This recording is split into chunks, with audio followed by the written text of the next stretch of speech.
Today we're going to talk about logo and brand guidelines.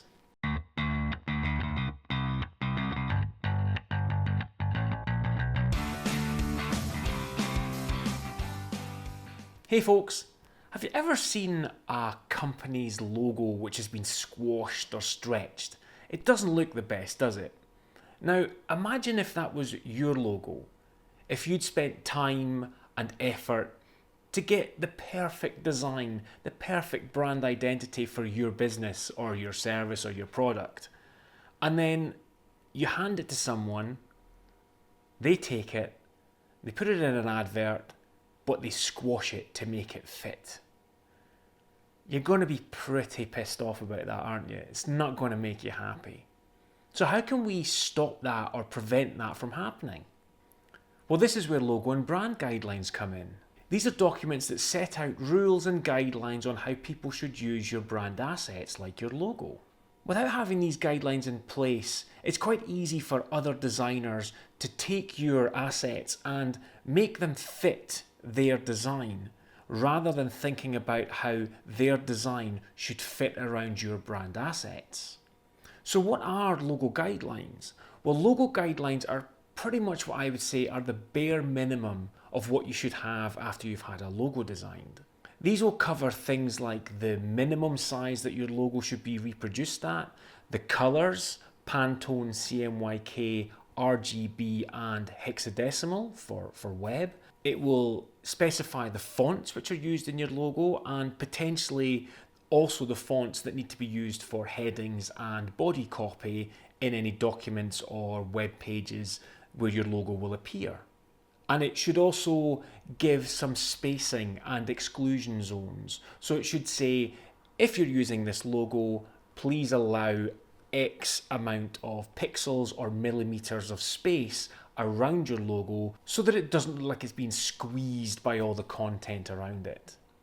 By having these logo guidelines, you can send them out to any external designer or subcontractor who is creating any brand materials for you. They can then look at these guidelines and make sure that they follow any rules or conditions that you have surrounding your logo design. So logo guidelines are quite simple.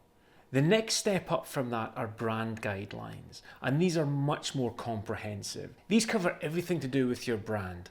Things like your brand's vision, its history, its personality, tone of voice, stationery and marketing materials, imagery, photography, advertisements, editorial guidelines. How should promotional materials look? What about merchandising? Website design, social media pages, and so on. Very, very comprehensive. Depending on the size of your business or how early you are in your business, you may not require brand guidelines at this point, but you should at the very least have logo guidelines. If you're going to go down the brand guidelines route, yes, they're comprehensive, but you also want to allow some flexibility in there. This will allow designers to be creative with your brand. Now, they won't squash and stretch your logo, but it will allow them to look at your branding and still keep that brand consistency, but allow new ideas and some originality to come into your brand so that it never gets stale. It's always exciting, developing, moving with what your audience and your customers are wanting. In the comments and description area of this video, I've included some links to some brand guidelines of some world famous brands. By looking at these brand guidelines, you'll see that they all have a similar purpose. It's about brand consistency. So in summary, having a simple set of logo guidelines is better than none at all.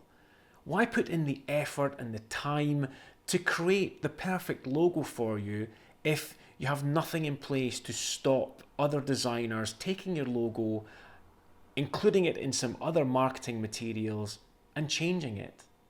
That's definitely not what you want to happen. If you have a logo but you don't have any logo guidelines, I strongly suggest you go back and speak to the designer that created your logo to get them to create some for you. They're the best person to do that. If you're no longer in touch with the designer who created your logo originally, then other graphic designers should still be able to help you out. I hope this video has given you an insight into the importance of logo and brand guides. It is something that you really should have and you should be discussing with your graphic designer if you don't have any right now. If you've liked this video, make sure you give it a like, subscribe to my channel if you haven't already done so, and until I see you next time, stay creative, folks.